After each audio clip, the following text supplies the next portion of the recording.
As I was watching a recent episode of the Brotherly Love podcast, Matthew Lawrence said a few things that grabbed my attention. The first thing he talked about was the practices of some when it comes to casting and how some in positions of power will take advantage of others through the process.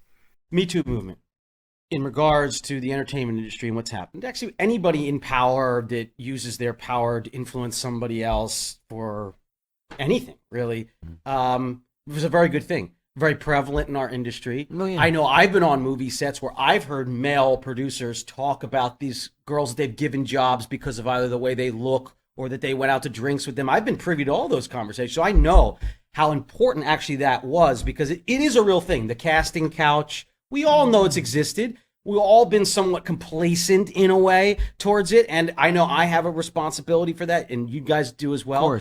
He further expounded on this by briefly sharing his own personal experience that was ultimately to his detriment.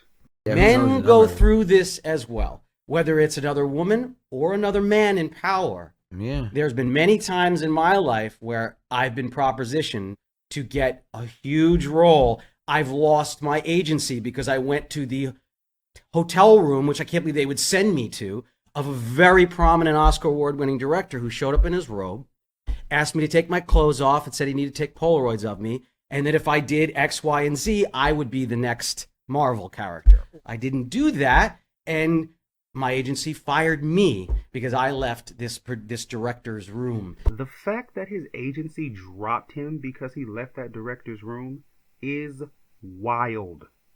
However, I'm not that surprised when it comes to greed.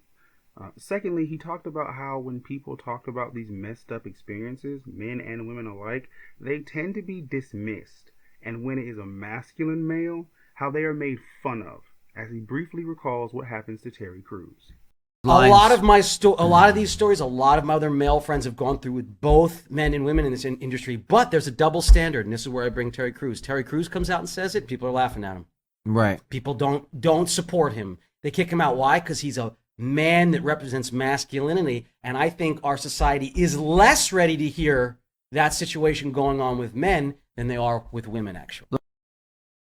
The last thing that Lawrence said that caught my attention is that when he was on the set of Mrs. Doubtfire, he would frequently spend time in Robin Williams' trailer, as they had a lot of shared interests and he was like a second dad to him on set. It was how he found Williams each time that he went to the trailer that gave him pause. And when he asked Williams about it, it was what Williams told him that left an indelible impression on him. So much so, he credits that earnest candor as the reason why he mostly abstained from drug use. And so I was constantly going into his room.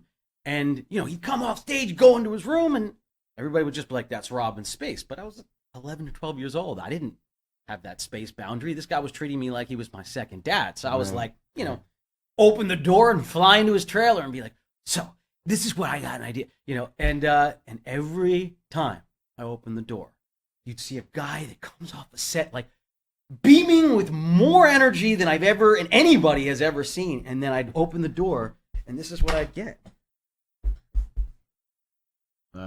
It was so painful for him just to sit there and have quiet. And it was almost like hey. And so he explained to me what was going on. And the end of the explanation was, I don't care what doctors say or what doctors have told me, I know it did it to my brain, Matt. There were 5 years there where I lived on cocaine. Right. He said, after those 5 years of cocaine, even though I got off and I got clean, it chemically changed my brain. Yeah. And now I have to deal with this shit all day, every day. It's stolen my time with my kids, with my wife. It's stolen parts of my career. It's stolen part of my brain from me, and it's destroyed me. So hearing that from a guy that I admired like that, that's it. I wasn't doing that shit. I wasn't touching it. No freaking way.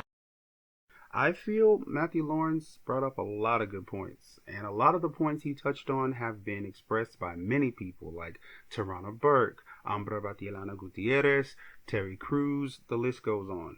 And while Lawrence did not name this person, which I understand he may not be ready to do or may never do publicly, because we have all seen what happens to those that do come forward and name names, he did add his gravitas to the conversation. And as we all have also seen, when people start talking, other people get nervous, and that's when the substantive change starts.